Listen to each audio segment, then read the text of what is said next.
nome é Carlos de Sá Pereira. Rosana, gravando.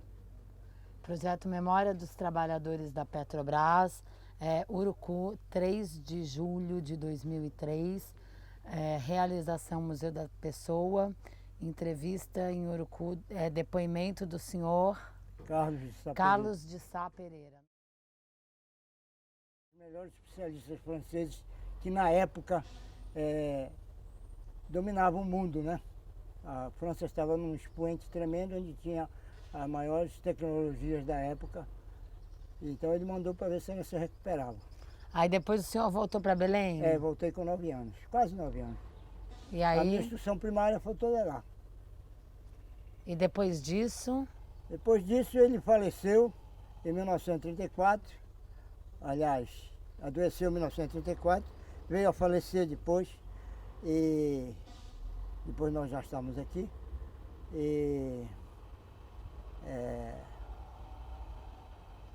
Naquele tempo não havia instituto, né? E ele então trabalhava na Port of Pará, tudo aqui era inglês, tudo aqui era monopolizado pelo inglês, e naquela altura o inglês já mantinha uma caixa de aposentadorias e pensões. Então nós tínhamos uma pensão que não dava muito bem, né, para sobreviver. Minha avó criava galinhas, vendia ovos, vendia frango, e eu ajudava, né? Com 7 anos já começava a ajudar a dar farelo para as galinhas, essa coisa toda. E com 11 anos me empreguei na mercearia do meu padrinho, onde ele me dava um rancho por semana. o que é um rancho? É uma cesta básica, como chamam hoje, né? Mas não me dava salário. Então, quando a situação apertou, ele chegou com a minha avó, que era prima legítima dele, e disse: o rapazito tem que trabalhar para ajudar em casa, né? Então eu fui para lá, para a mercearia, para aprender, sem ganhar nada, mas ganhava a cesta básica por semana, né? O rancho. Um rancho. Toda semana ele me dava um rancho. Aí passei um ano lá. De lá os vizinhos me arranjaram para ir trabalhar numa loja de ferragem chamada Casa Farol, onde eu passei 2 anos, dos 12 aos 14. Dos 14 aos 21, eu trabalhei no armazém de ferragens, que era de uma firma que tinha aqui, ainda existe, aliás, tinha aqui, não tinha em Belém, no Pará, chamada Importadora de Ferragens S.A., onde tinha 7 filiais. E meu padrinho me arranjou para ir trabalhar numa das filiais dessa importadora de ferragens. E eu fui trabalhar no armazém Âncora, onde passei 9 anos. De lá fui para uma outra loja de ferragens, que me ofereceram mais vantagens. Trabalhei 3 anos. E de lá fui para a Marinha de Guerra. Quando dei baixa da Marinha, cheguei a ter um bar no Leblon, no Rio de Janeiro, na rua Rainha Guilhermina. Passei um ano e pouco lá. E depois, por motivos de família, minha avó teve problema de saúde, eu fui obrigado a voltar para cá. Quando voltei para cá fazendo compras, um dos colegas da importadora, que era na altura gerente de uma das lojas de ferragens aqui em Belém, que era outra firma, encontrando com ele, me convidou, já desse baixa da Marinha e tal, quer vir trabalhar conosco. Aí eu fui trabalhar com eles. Já era um empregado categorizado. Quantos anos o senhor tinha aí? Já tinha, nessas alturas, já tinha os meus 30 e poucos anos, né? 34, 32, por aí assim. E tinha muita experiência em ferragens, né? E era um empregado, era um cara capacitado sobre o conhecimento de ferragem, essa coisa toda. Ele me convidou para ir trabalhar lá. E num determinado dia, eu fui conferir o material que ele tinha, que a casa tinha vendido. O nome da casa era Constrular. Tinha vendido para Petrobras, o negócio tinha um problema lá para resolver. E como eu era um empregado categorizado, fui resolver o problema lá na Petrobras. Era uma questão de pregos que nós tínhamos fornecido, pregos de 2,5, o tamanho de 2,5. Aliás, o pedido tinha sido 2,5, nós tínhamos fornecido 2,25, um quarto a menos do tamanho. E a Petrobras reclamou e eu fui lá resolver o problema. se desse para ficar o tamanho menor de um quarto, tudo bem. Se não desse, nós nos comprometíamos, assinaríamos uma cautela em nome da firma, nos comprometeríamos a fornecer posteriormente. E na ocasião, vinha descendo da escada da Petrobras, que funcionava na Generalíssimo Deodoro, em Belém, um ex-colega meu, chamado Amizade. Era a alcunha que ele tinha, era Amizade. Ele disse, rapaz, tu por aqui, estava doido para falar contigo, sobre que tu saísse da Marinha e tal, e coisa. Eu digo, a Petrobras precisando de gente aí, que conheça material, que saiba trabalhar, essa coisa toda. E eu te conheço desde menino, sei que tu conhece material e tal. Vamos lá com o chefe pessoal. Aí me levou lá com o chefe pessoal. Aí o chefe apresentou para o chefe pessoal, olha, esse companheiro aqui tem grande conhecimento em loja de ferragem e tal, trabalhou muitos anos já na loja de ferragem. E ainda está aberta a inscrição. Aí ele disse, olha, fecha hoje ao meio-dia. E o teste já é agora 1h. Aí será que tu pode escrever ele? Eu posso, se ele trouxer a documentação toda. Então. Aí fui correndo em casa buscar a documentação e tal. E 1h, nem almocei nesse dia, 1h eu fiz o teste. Né? Era teste para o quê? Fiz o concurso, era para almoxarife. Almoxarife, porque tinha que ter conhecimento de material, essa coisa toda, ter conhecimento de polegada, essas coisas todas, né? Matemática, fração, essa coisa toda, né? O que abrange material de construção, material técnico, material... Aí eu passei no concurso. Passei eu e mais outros, né? Passamos no concurso e a Petrobras nos admitiu, mas não admitiu como almoxarifes. Admitiu sim, como almoxarifes, alguns apaniguados. E a nós, eu e mais outros, nos classificaram como auxiliar de escritório. Mas apesar disso, nós fomos para a base do Guamá, que foi a primeira base em Belém da Petrobras, e fomos tomar conta de almoxarifados, organizar almoxarifados, com nosso conhecimento e tal, essa coisa toda.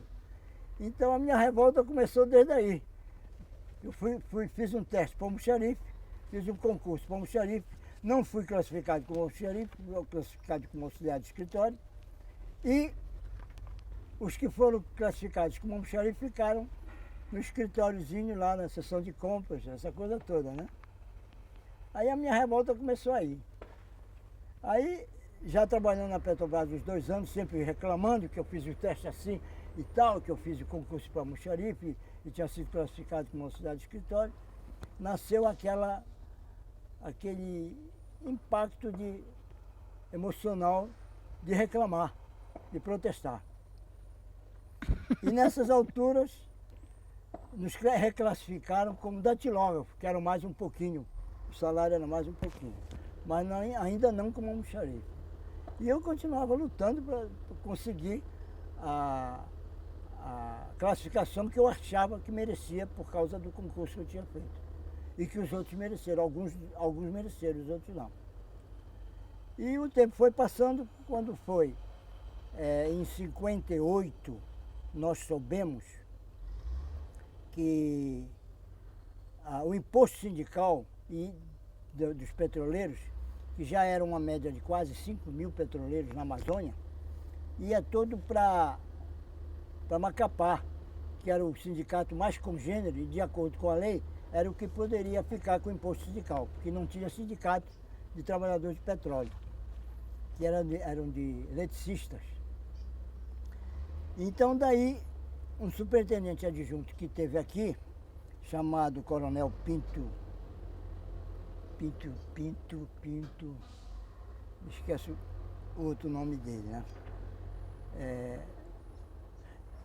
Bolou a maneira de constituir um sindicato para que o imposto sindical ficasse aqui. Porque era um imposto sindical de quase 5 mil trabalhadores da Petrobras.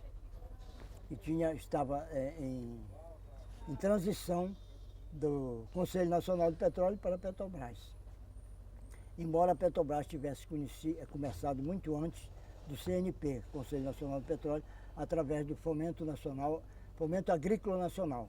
Era quem furava, quem começou as primeiras perfurações na Petrobras foi o Fomento Agrícola Nacional. Era o Ministério da Agricultura. A Petrobras começou no Ministério da Agricultura. Bom, então, com a constituição da associação, porque a lei não permitia fazer sindicato imediatamente, como hoje permite. Isso foi também uma conquista nossa, de 64 para cá. Tinha que passar 6 meses como associação. Depois, então, é que podia ser transformada em sindicato. Tinha que ter 6 meses de vivência como associação. Enquanto não tivesse essa vivência, não era editada a carta sindical, que era que dava o direito de o sindicato se constituir em sindicato. Isso tudo o senhor está falando de Belém ainda? Belém, Belém. Então, nós descobrimos que esse pedido de formação de associação tinha sido engavetado, porque a superintendência e a direção da Petrobras na época achava que era um perigo, não só pelo contingente, né, como pelas reclamações que poderiam haver, porque era tudo desorganizado a Petrobras.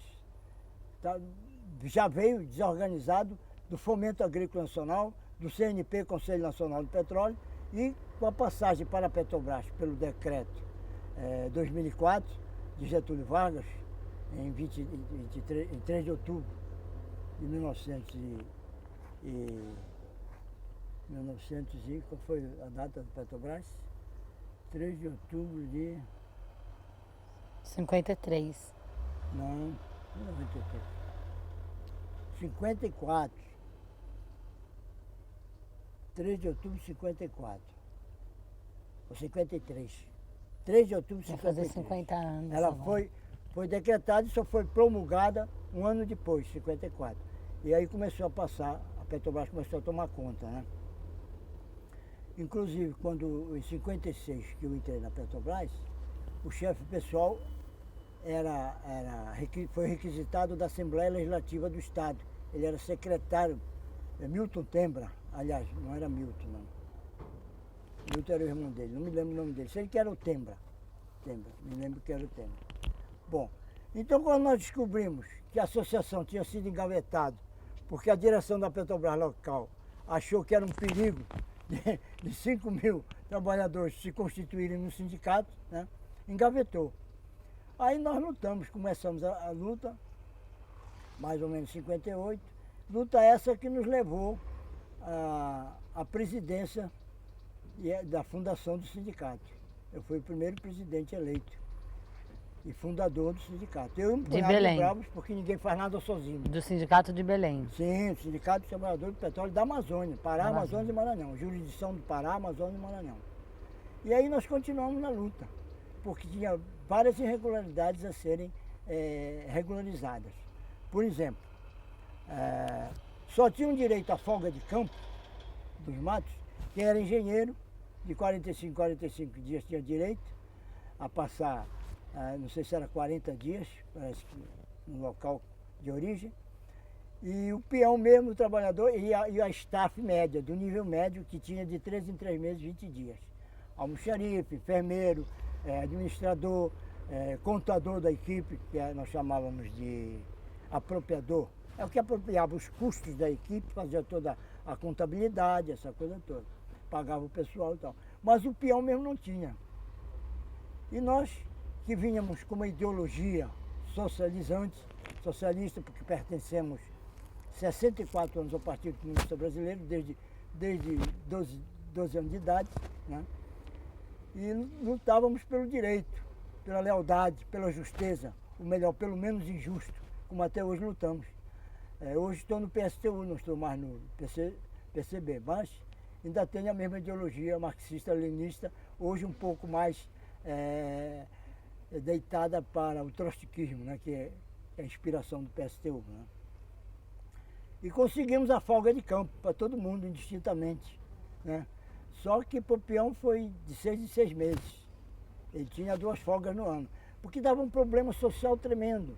O cara arranjava a cabocla no local onde estava perfurando ou pesquisando, a mulher arranjava na cidade onde tinha ficado, aquele problema social, né? Problema social. Então era um problema sério e nós conseguimos, né? E conseguimos também outras vantagens que até hoje, apesar de tudo, ainda perduram na empresa, né? A paridade com os militares, né? Que tivemos um presidente da República que tinha um alcance e uma visão socialista, que era o João Goulart, né? E aí a nossa briga, por exemplo, eu já pegava a cadeia desde 12 anos de idade, nas manifestações que eu tinha de rua, como estudante secundarista, estudei à noite. Estudava à noite e já viu, né? Peguei várias prisões. Inclusive pichando as paredes do petróleo nossa, com piche mesmo, naquele tempo era piche. Não era, não era o spray que usam hoje os pichadores, né? E então, eu já vinha pegando cadeia desde 12 anos de idade. E em 64, passei quase 2 anos preso, né? Passei, porque eu era, além de ser presidente, o sindicato tinha uma pujança muito grande, participava de tudo. Havia um entrosamento naquela altura entre estudantes e trabalhadores, né? Por um Brasil melhor, por uma vida melhor. E eu tive muitos embates, participei de muitos comícios, esculhambei muito, até hoje ainda esculhambo. É isso aí. E então... O senhor já fazia faculdade? Não, eu não cheguei a fazer faculdade. Eu fiz depois, na própria Petrobras, eu fiz Marinha Mercante. Me diplomei como suboficial de Marinha Mercante. Eu não fiz a escola de Marinha Mercante. Eu fiz um curso que era patrocinado pela escola e pela Capitania dos Portos. Então eu me diplomei como suboficial. Eu sou suboficial de máquinas e motores da Marinha Mercante. Tenho a minha carta dada pelo Ministério da Marinha. Então, nessas alturas, quando fui preso, passei quase 2 anos, fui preso querendo me invadir para Cuba, né, porque tinha... Mas aí o senhor ficou preso e se desligou da Petrobras? Sim, foi demitido, sumariamente, assinado pelo coronel Nélio Lobato, Nélio da Silva Lobato. Você tem essa carta? Tenho. Tá aí com o senhor? Não, aqui não está. Ele tem a carta de demissão dele, de quando ele foi preso. E respondi justiça militar, respondi 8 processos. Mas daí o senhor foi para Cuba? Não, eu tentei ir para Cuba, porque o esquema era o seguinte, eu estava designado, eu e mais 3, em determinado, tinham vários navios desses motores, na orla de uma estrada nova, que é no Rio Guamá, lá no Pará, lá em Belém, destinados a nos levarem para Paramaribo. De lá nós procuraríamos a Embaixada de Cuba e de lá íamos para Cuba. E eu estava num dos naviozinhos, desses motores pequenos de madeira, né? Que era inclusive onde estava também o Sebastião Olhos, que teve um problema na Suíça, que é petroleiro e é anistiado. Você ouviu falar nisso? Tá. Ele esteve até em casa, porque eu tive grande influência no último julgamento dele, que nós temos aqui a nossa comissão de anistiados da Petrobras e temos aqui o nosso núcleo do estado do Pará e do Amazonas, de Belém também e do Maranhão tem alguns anistiados, né? E então, inclusive eu estou até na pasta com uma lista dos anistiados, dos que já morreram, de 50 e tantos já morreram 27. Dos anistiados aqui da área, Pará, Amazonas e Maranhão, né? Tem também aqui em Manaus, tem um senhor com 82 anos, chamado Armando Lucena, que foi torrista, plataformista e sondador. Você não sabe o que é isso, né? Não, o que é torrista? Torrista é aquele que são 3 homens que pegam os tubos com uma chave, porque os tubos vão arriando, vão sendo enroscados e vão arriando. Quando é para trocar a broca, porque a broca desamola, aí então tem que puxar todas as colunas de tubo para trocar a broca, para botar uma nova para tornar a furar, né? Esse senhor foi torrista, que é o que trabalha lá no pé da sonda, que muda os tubos, plataformista, que é um que fica lá em cima na plataforma, segurando os tubos quando os tubos são tirados, ou dando os tubos quando os tubos são colocados, entende? Ele foi torrista, foi plataformista e foi soldador. Sem nunca ter sido classificado. Foi uma briga do sindicato para poder ser classificado. Porque o cara era uma capacidade fabulosa. Basta dizer o seguinte, ele hoje, tem 82 anos de idade, ele é detentor de 9 livros. O último dele que ele escreveu é no Trilho do Tempo. Ele mora em Manaus. Ele é anistiado. No Trilho do Tempo. Inclusive ele fala em mim, nesse livro. Ele fala em Carlos Sá Pereira e tal. Tem duas ou três citações no livro que ele fala em mim. Pois é. Então, depois de 64, que eu respondi aos processos, fui absolvido em todos eles, né? Apesar de tudo, fui absolvido. E tenho a certidão da Justiça Militar, da minha absolvição. E, inclusive, isso me fez garantir a condição de anistiado político, que hoje sou. Tive a honra de ser cassado com Juscelino Kubitschek no segundo ato institucional da ditadura. Tive a honra de ombrear o Juscelino Kubitschek de Oliveira, no mesmo ato institucional número 2. E então, depois disso, eu continuei trabalhando. Me apresentei em 79 pelo Instituto, né? Quando foi em 80, a lei da anistia, a primeira lei da anistia, 66, 83, é de 79, mas só foi promulgada em 80. E eu então fiz valer o meu direito, não só pelo despacho do interventor militar na Amazônia, que foi o Nélio da Silva Lobato. E eu continuei trabalhando.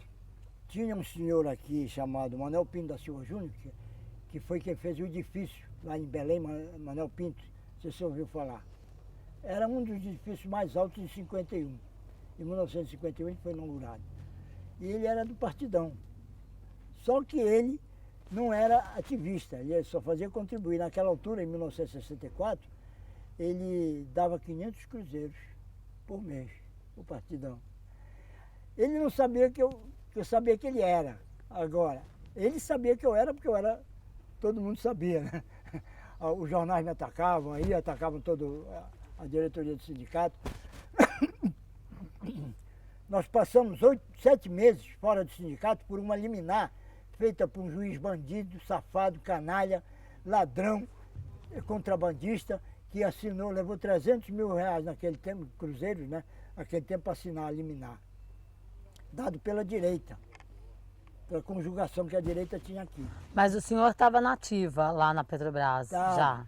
Estava cedido para o sindicato. Então o senhor não estava no sindicato? Estava no sindicato. Mas a Petrobras, ela dava três condições. Presidente, tesoureiro e secretário. Que era liberado? Era liberado.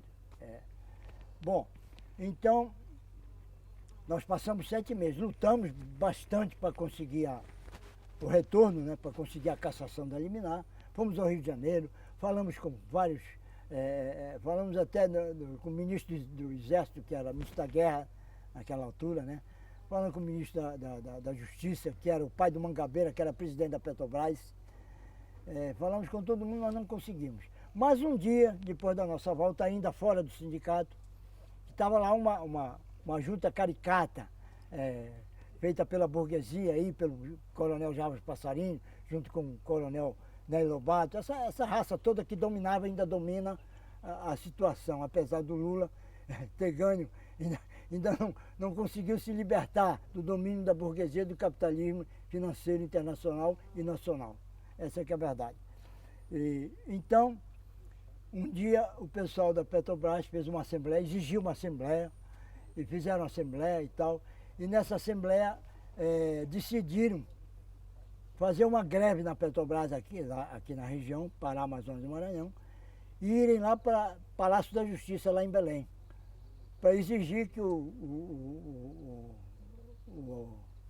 juiz Olavo Nunes que era contrabandista, cassasse a liminasse, ou a justiça cassasse a liminasse. Aí então, na ocasião, fizeram aquela greve e foram lá para frente do Palácio da Justiça. O presidente do Tribunal de Justiça mandou chamar esse juiz Olavo Nunes e disse, olha, resolva o problema que a justiça está sendo manchada aqui com essa multidão aqui. Aí ele mesmo cassou a liminar dele. Aí o pessoal me carregou e só foi me deixar na cadeira lá de presidente lá do sindicato. Aí foi aquele rebu danado, veio a polícia, veio o chefe de polícia, veio o representante do governador, veio o representante do prefeito, veio os nossos advogados sindicais, que era o Rui Barata, que era também marxista-leninista, e o pai dele, Alarico Barata, e foi uma confusão dos diabos. Ocasião em que houve uma Assembleia Geral direta, né? Quando foi à tarde, a Assembleia Geral direta, entrando e saindo gente, tudo em greve, né? Petrobras em greve, lá em Belém. Quando foi nessa altura, vieram me dizer, inclusive me botaram para presidir a Assembleia, eu que tinha que presidir. A massa, né? A massa do Petrobras.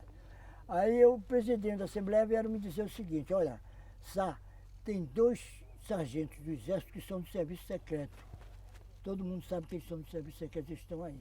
Aí eu pedi uma questão de ordem na Assembleia, coloquei o problema, disse que tinha 2 sargentos que eram do Serviço Secreto, reconhecidamente do Serviço Secreto, e que estavam ali, e que o nosso estatuto não permitia que pessoas estranhas participassem das Assembleias do Sindicato, mas que eu pedia que fosse concedido o direito deles permanecerem, inclusive pedia permissão à Assembleia para chamá-los para fazer parte da mesa, que era para desmascarar os caras, né? Fazer parte da mesa e para provar, isso foi a minha desculpa, né? Para provar que ali não se fazia nada, nem se dizia nada que fosse contra o povo, contra a nação e contra o Brasil. Aí fui aplaudido de pé, né? Aquele negócio todo, aí os caras foram obrigados a fazer parte da mesa. Essa história é genial. Pois é. Então... E como é que o senhor veio parar aqui em Manaus? Não, eu vim convidado.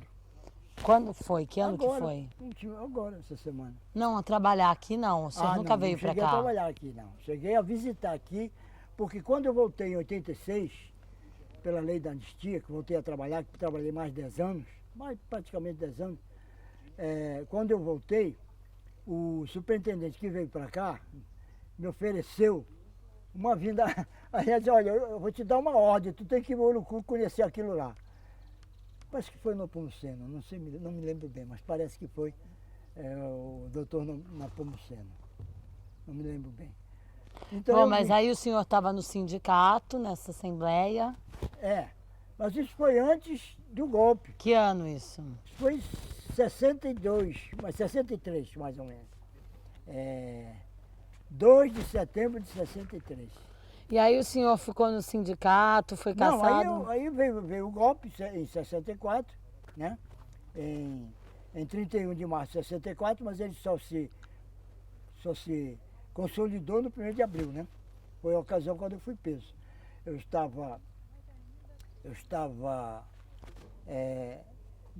ia numa garupa de uma lambreta. Bom, o negócio foi o seguinte. No dia 1º de abril de 1964, eu estou no sindicato de vigília porque a greve tinha que ser feita no sindicato. O pessoal ia lá e assinava a presença. Não estava em greve, e eu tinha que permanecer no sindicato, era vigília. O negócio aí, o Jango tentando chegar em Rio Grande do Sul, né? Que era o refúgio dele, onde ele tinha maior apoio. Porque os generais todos se venderam. Aquele Lincoln Gordon, que era embaixador dos Estados Unidos no Brasil, corrompeu todos os generais, todos os corpos. Deixa eu perguntar para o senhor, só porque a gente vai ter que dar uma abreviada na entrevista, então eu queria dar uma... aí o senhor ficou... Quando que o senhor efetivamente voltou para a Petrobras e saiu do sindicato? Em 1986. Você ficou quanto tempo no sindicato? Não. Foi cassado. Fui cassado. Aí foi preso. Não cheguei a terminar o meu mandato de 2 anos. Entendi. Né? Não respeitaram a minha imunidade putativa do sindicato, né? pelos 2 anos do meu mandato, né? Fui humilhado. Olha, em 66, quando eu já estava trabalhando nessa casa de peças, no Manuel Pinto da Silva, vendia peças, caminhões, eu tinha grande experiência nisso, tinha e tenho, teoricamente, né? Mas me conta, eu preciso saber, eu só queria localizar um pouco na Petrobras. Aí o senhor foi cassado, ficou preso. É, Aí o senhor foi reincorporado outra vez que ano? já na anistia, em 86, Aí em 86 você voltou. voltei. Voltou para fazer o quê? Continuar na minha função, Que era o quê? almoxarife. E o que fazia o almoxarife na O época? almoxarife tomava conta de almoxarifado, tomava conta da organização do almoxarifado, do armazenamento, né? E do planejamento, da previsão. E quando o senhor voltou, o senhor continuou desenvolvendo Continuei, atividades sindicais? fui promovido. Não, e fazendo atividades sindicais? Sim, também. Também fui eleito várias vezes, assim como sou hoje, membro do Conselho Fiscal, sindicato, até hoje ainda sou. Já venho sendo reeleito há vários mandatos. O pessoal, não, coisa. Deixa eu perguntar para o senhor, na sua trajetória da Petrobras, qual foi o momento mais marcante para o senhor? Bom, foi a minha volta como anistiado político, né? Foi o reconhecimento de que eu tinha direito ao que me esbulharam, ao esbulho sofrido, né? Porque eu fui esbulhado. Eu fui inclusive, absolvido em todos os julgamentos que eu tive. Foram 3 julgamentos que englobaram os 8 inquéritos que eu respondi. E a certidão da justiça militar é a prova de que eu não tinha nada, apesar de ter ideologia própria, de pertencer ao Partido Comunista, eu nunca fui subversivo. Quem subverteu a ordem das coisas foram os militares fascistas. Eles subverteram a ordem das coisas, porque nós estávamos com uma Constituição, legalmente, só podia ter sido feito o que eles fizeram se houvesse uma nova Constituição. Mas eles esbulharam, tiraram os nossos direitos, inclusive o direito de Jango Goulart, de ser presidente da República, que fugiu fantasiado de enfermeiro e chegou ao Rio Grande do Sul. Sabia disso? Sabia disso? Sabia, né? Mas não sabia o que ele disse para o general Ladário, que era de confiança dele. Sabe o que ele disse para o general Ladário? Pode contar. Eu soube isso porque em 1966 nós tivemos um emissário do Partido Comunista Brasileiro, da direção do Partido Comunista Brasileiro. Peraí, eu vou pedir só, eu vou terminar para fazer a última pergunta, porque senão a gente vai atrasar a próxima. E aí a gente continua conversando isso, que é super importante aqui. A gente tem um tempo, o senhor tinha que fazer entrevista de horas aqui, sem dúvida nenhuma, mas numa outra oportunidade a gente vai fazer. Deixa eu terminar e encerrar isso. Que ano que o senhor se aposentou? 1900 e... Quer dizer, aposentado eu já fiquei logo pela anistia, né? Entendi. Fiquei logo pela anistia. Mas eu já era aposentado pelo Instituto em 1979, que eu continuei trabalhando, Manuel Pinto da Silva e outras casas, que depois me ofereceram mais, eu saí. E só fui aposentado em 1979 pelo Instituto. Quando a anistia veio, quando ela me alcançou, eu estava aposentado. Entendi. Pelo Instituto. Então foi corrigida a minha aposentadoria de normal para excepcional, porque a lei da anistia é aposentadoria excepcional. E como se nativa estivesse.